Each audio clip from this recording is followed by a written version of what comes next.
Hello everybody, 大家好，欢迎 to my channel. Hello everybody. In this video I'm going to talk about Mandarin and how I believe that Mandarin is actually an easier language to learn than many other languages. So this video will appeal to you if you've tried to learn Mandarin in the past and you've been put off by the tones or the complicated characters, and if you haven't really been able to sort of get started with Mandarin, I want to show you some of the aspects of the language that are actually quite simple and I believe are actually easier than other languages I've tried to learn in the past. So please stay tuned for that.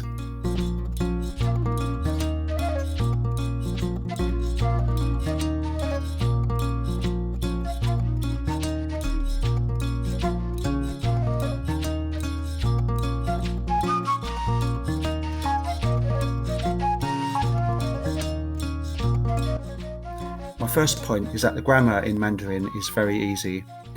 So there are no verb conjugations. So a verb is a verb and it never changes. It will never be added to or anything taken away from it. And even when you speak about something in the past or future, the verb doesn't change. So it's a very concise and logical language. There is no gender. So there is in written Mandarin, but in spoken Mandarin, he, she, and it is the same word, ta, so it sounds exactly the same. And there are no case endings. So, like for example, in Slavic languages and in German, you'd have different case endings for different tenses, different moods you're talking about. Chinese doesn't have that.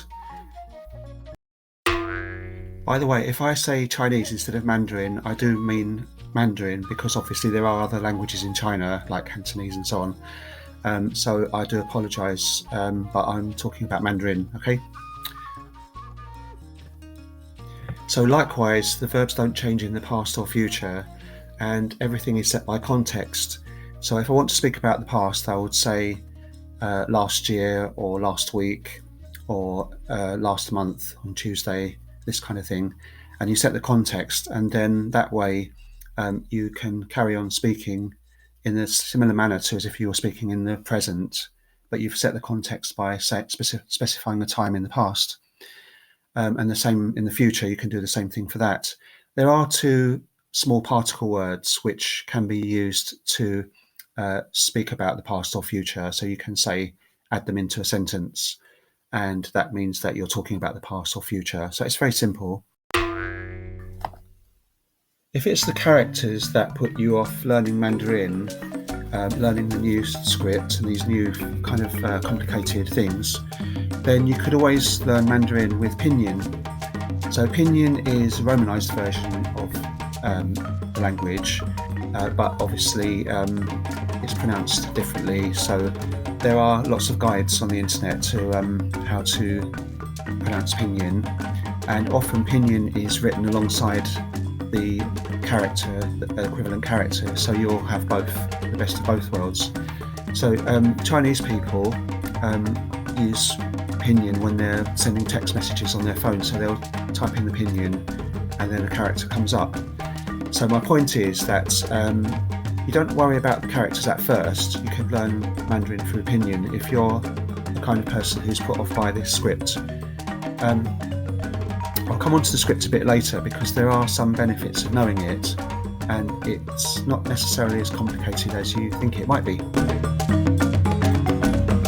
You just have to learn 10 numbers in Mandarin to be able to count from 1 to 99 because the number system is very logical, it's very concise.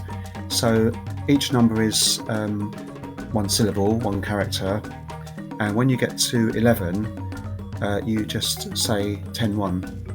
12 is 10-2, 13 is 10-3, up to 10-9, which is 19, and then 20 is 210. So the numbers are 1, 2, 3, 4, 5, 6, 7, 8, 9, 10.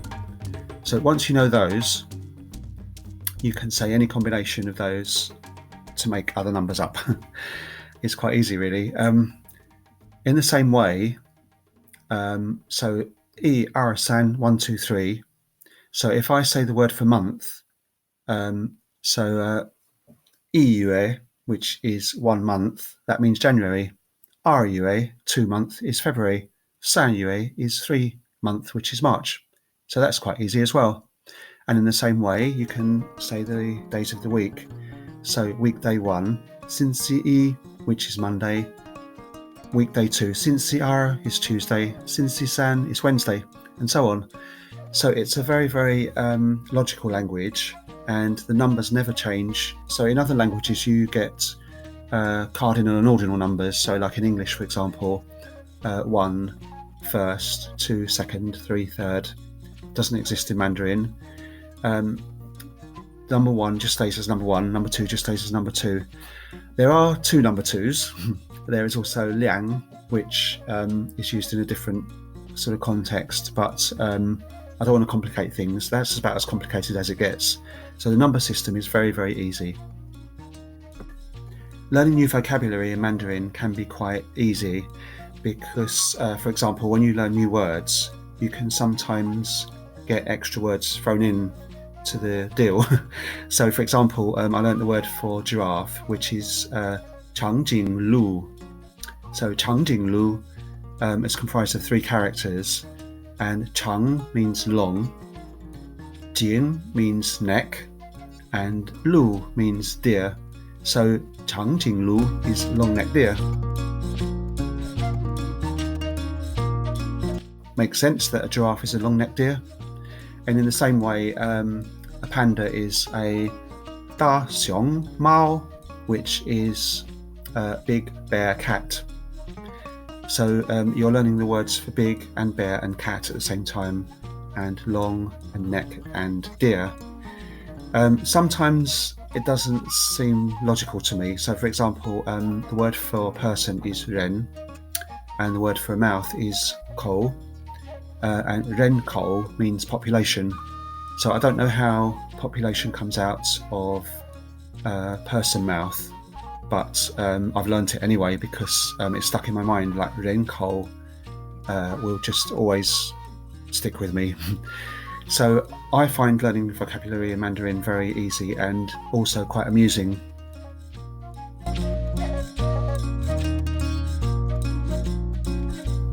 My next point is that you'll never be short of materials for learning Mandarin. Because it's such a big language, you'll always find lots of stuff online. There's a Duolingo course which is quite good, and I'm not a huge fan of Duolingo. I was trying to learn Hungarian with Duolingo, and the vocabulary was a bit wacky, but the Mandarin Duolingo is very logical and progressive, and it's a very good course. So I've completed that course, and I quite like it. I've gotten quite a lot out of the Mandarin Duolingo course.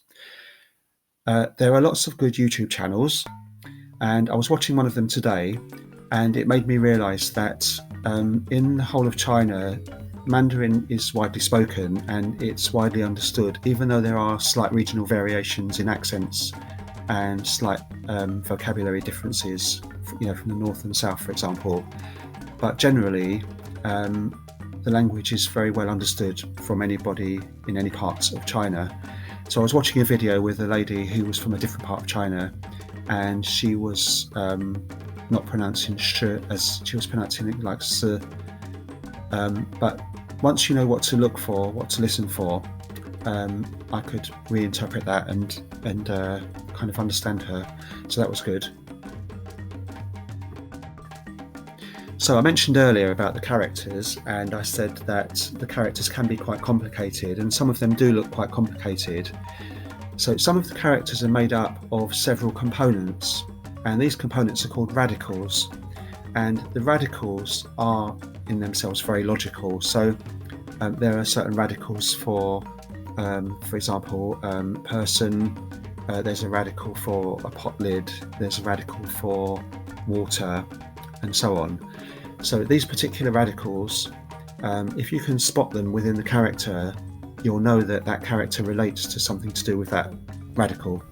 So for example, there are lots of characters with the water radical in them, and they'll be things like pond or a swimming pool, that kind of thing. So you'll know that even if you don't know the word and you get to the stage where you can read some Mandarin, you'll be able to think, I don't know that word, but it's to do with something, and you can look it up.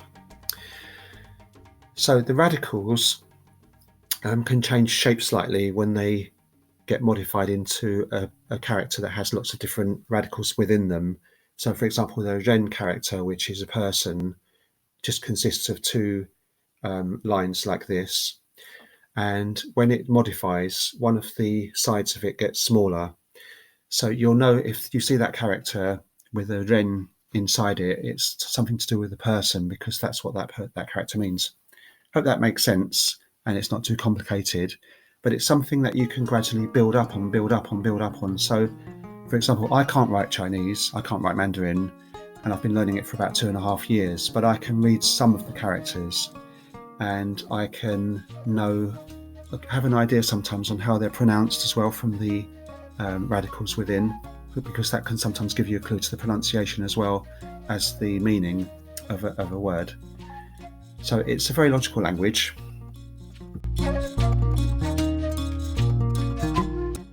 The order of words in sentences in Mandarin are very logical, and they tend to be very fixed. So once you have a certain type of sentence that you're going to say, it all stays fixed and you can't change the word orders around. Whereas in other languages, there is much more fluidity of this. So for example, in Polish, you can change words around quite a lot. The only problem with that is you often change the mood of the sentence, so you're changing the case endings. But whereas in Chinese, you can't do that really. But luckily, a lot of the sentences follow the same word order as in English. So for example, I go to buy something. 我去买一点东西. So literally that means I go buy something. So it's really similar to English. The differences in Mandarin are that the time factor comes to the beginning of the sentence. So it's always the first person, so the pronoun, and then the time factor, and then something else. So for example, if I was to say every day I go shopping at 3 o'clock, so I would say 我每天3点钟买一点东西. So there I'm saying I every day 3 o'clock buy something, or go shopping, which is buy something in Mandarin. So you can see the sentence structure isn't the same as in English, but that will always have the same formula. You'll always say I at a time, or I yesterday go to shops. Here's an example of a sentence structure that's different in Mandarin to English, but it makes complete logical sense. In that once you know this formula for the particular sentence, you'll never forget it, and you can use it for everything you want to compare. So the word for compare in Mandarin is bi, and you have to use this word if you want to say, for example, like my hair is longer than yours, my study time is shorter than yours, this book is cuter than yours, for example. So I'll say that in Mandarin. So first of all, if I want to say my book is cute, I'll just say 我的书可爱, or 我的书很可爱, which means my book very cute. So to use this sentence with the comparative, I would say 我的书比你的书很可爱. So what I'm saying is my book compared your book cute. So it's quite an amusing language, and hopefully you'll remember when you come to learning how to compare something, that particular sentence structure. So glad to finish on something amusing, and I hope that you can get something out of this video. I hope I've inspired you to learn Mandarin if you were kind of toying with the idea and you haven't really kind of decided yet. If you are learning Mandarin and you're getting a lot out of Mandarin, I'd like to know what resources you use. That would be quite helpful. And thanks very much for watching. Please give us this video the thumbs up, And if you haven't yet done so, please subscribe to get notified of my future videos, which I hope to be making more videos very soon. Thanks for watching. Take care. Bye. 再见.